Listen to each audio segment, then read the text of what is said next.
hot rod, and it's f***ing cold out. I live in PA, and it's 25 degrees, and the low tonight's going to be 12. So guess what you need when it's cold? A heater. The yellow truck has no heat, and it hasn't had heat for years because it was a factory air conditioning truck. It didn't work. And the heater, the blower motor and the heater made all kinds of racket, and every time you turn it on, it squealed, and you could hear it from miles away, and it was horrible. So I couldn't even use the heat when it had heat. So I just decided to take it all out for weight reduction because race car. But yeah. This is a yellow truck. It's got a 468 Big Block Chevy in it. Turbo 400 transmission with a shift kit. Has a Dana 60 rear with a Detroit locker. It was lettered up by a guy named Franco that we know who does old school lettering, and it was made to look weathered like it was an old speed shop truck. It's been 1373 in the quarter. That's my best so far. Runs pretty good. Bench seat. Got a custom made dash by Rob. He put a tack in it, did a really nice job. I stole it out of one of his trucks. There's B&M shifter. Got the AFR gauge in there to tune the carburetor. Have a Holly 750 on it I just bought. There she is, Big Block Chevy, 468 cubes. It's actually an aluminum intake painted orange. But it's got that Holly 750 under there. Nice Hedman headers. And it's a factory air conditioning truck, but I took all the stuff out because it's more hot rod than it is cruiser, so there it is. So it hasn't had heat in a couple years, and it kind of sucks driving it in the winter when it's 25 degrees like it is today because you freeze your ass off. But I'm fixing that.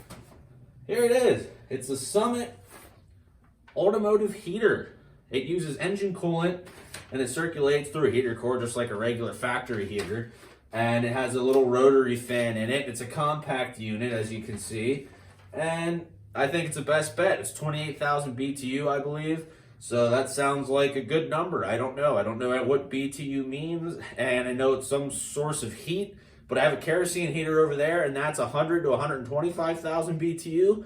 And it gets this place pretty warm, and it's not insulated in here. So if that's 100,000, and this is a quarter of that, and I only have to heat a space that's like this big, I think it'll be good.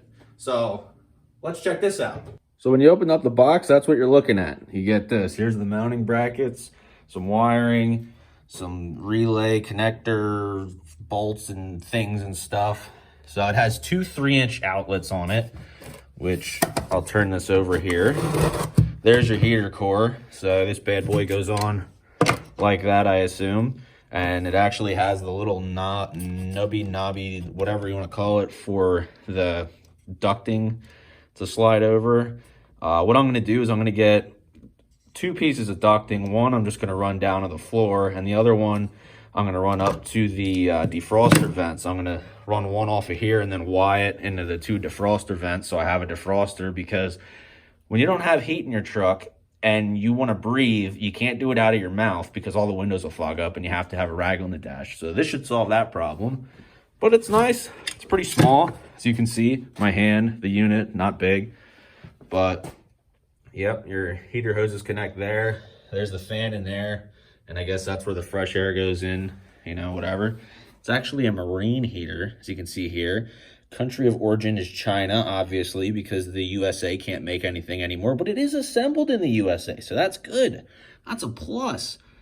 But there's the instructions, which I'm probably not going to read, and I'm just going to send it and hope that everything works out until I burn the truck down, and then I'll regret that, but that's fine. So the first thing you're going to want to do when you're installing one of these heaters is take the instructions and crumble it up and then place it directly in the trash can. That's step one, because you don't need that. Step two is going to be probably sorting through everything and making sure I have everything that is needed.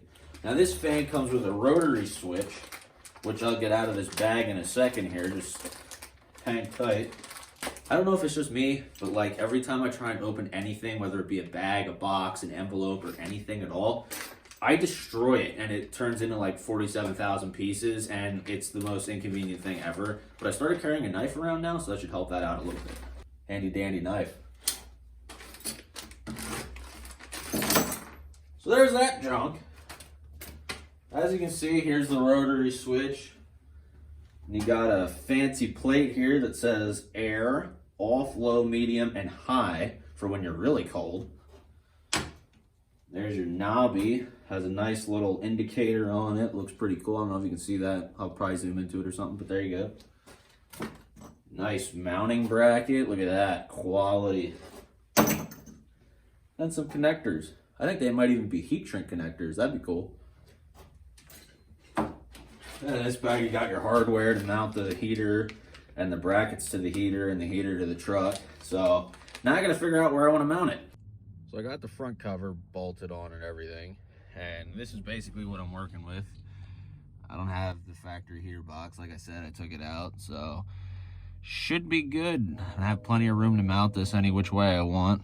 Hopefully I don't have to make any brackets or anything, but we'll see how that goes. And by the way, I didn't mention this, but this thing's a little under 200 bucks, so I don't think it's too big of a deal. So of course, like any other time I'm working on a vehicle, you run around because you need parts and you can't find anything at Lowe's, Home Depot, Advanced Auto, AutoZone, or anywhere, and you're kind of screwed, so you got to make something work.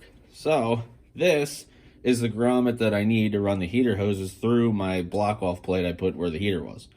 And the inside diameter is 1 inch and the outside diameter is 1 3/8. So that works exactly perfect. And I had it sitting around, but the other problem is I have 2 heater hoses, I have 1 grommet, and that's where my problem is. So ran around, couldn't find anything anywhere. So I'm resulted to doing this. This is a piece of really small hose, and if you're in a pinch and don't have a grommet, you take the hose and you take your little knife and try not to cut your finger, and you know, kind of wrap it around like this and see close to what the length is that you need. And then you just cut a slit down it. Try not to get both sides, just one side. I don't think I cut all the way through though. But you just cut a slit down it. And then once you do that, it kind of acts like a grommet, because you can wrap it around the hole. See what I mean? I kind of cut through the other side, but it'll work. But yeah, you see that? Sorry. See that? And then you kind of just, you know, bend it this way and it works like a grommet. So there's a tip in case you wanted to know that or ever need to use it, because my friend Corey actually showed me that. And it's come in handy a couple times. So there you go. There it is, the actual grommet versus the rubber hose. Obviously it ain't the best choice and the grommet's better, but if you're running around and can't find anything and you want to get your project done sometime this week and don't feel like waiting on shipping, that's the way to go. It works. So, well, just a little update. It's getting colder out. The temperature actually dropped by 10 my lives, but I got this mounted and wired, and that's about the best spot I could find. And yes, I only have 2 bolts holding it on, because that's all you really need, and I don't feel like drilling more holes. But that's where the hose is going to pass through, and that's the hose outlets there, so it should be all right. And then over here is the switch. I have that all mounted now. So in theory, if I turn this key, everything should work, but I still have to hook the heater hoses up to coolant, so I actually have heat. So that's what I'm gonna go do right now. So I pulled my looped heater hose off, and it turns out there's pressure in the system still, and now it's everywhere. But that's exactly how I expected it to go, because it's me and I'm working on cars, so this is normal. But in any case, that's where my feed line is gonna go to the heater core. So that's gonna go in through there to the heater core, and then it's gonna come back out, and I'm gonna dump it in the radiator.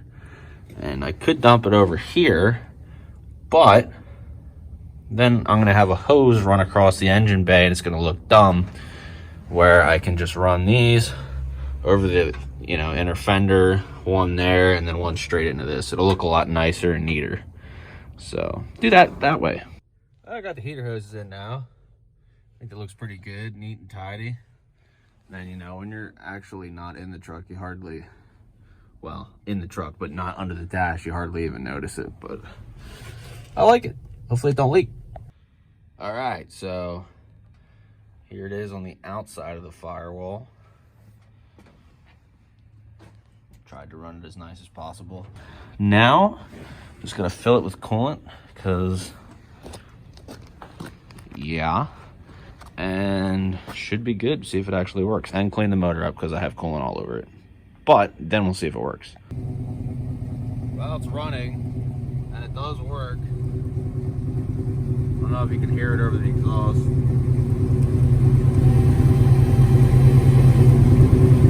It's coming up to temp now, so we'll see if I got heat. Well, here we are. We're driving it now, and I actually had to turn the thing off because it's so cold in here.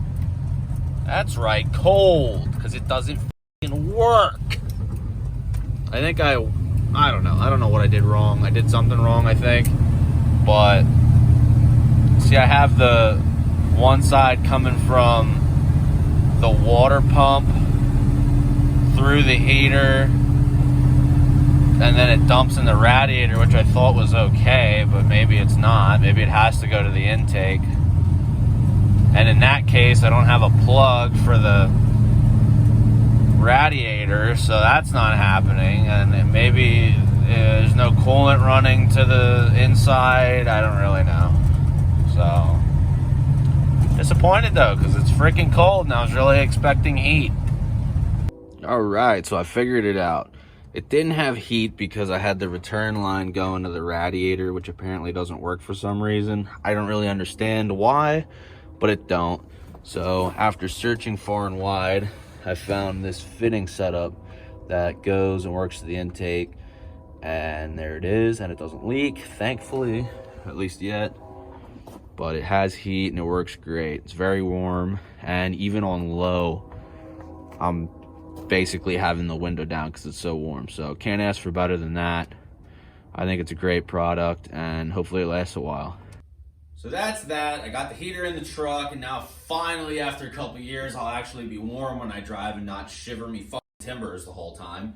But yeah, so I'm getting the blue truck farther along. I got everything I need now to assemble the front suspension, so I'm going to be doing that probably tomorrow. And as you can see here, I'm painting the spindles in the steering box.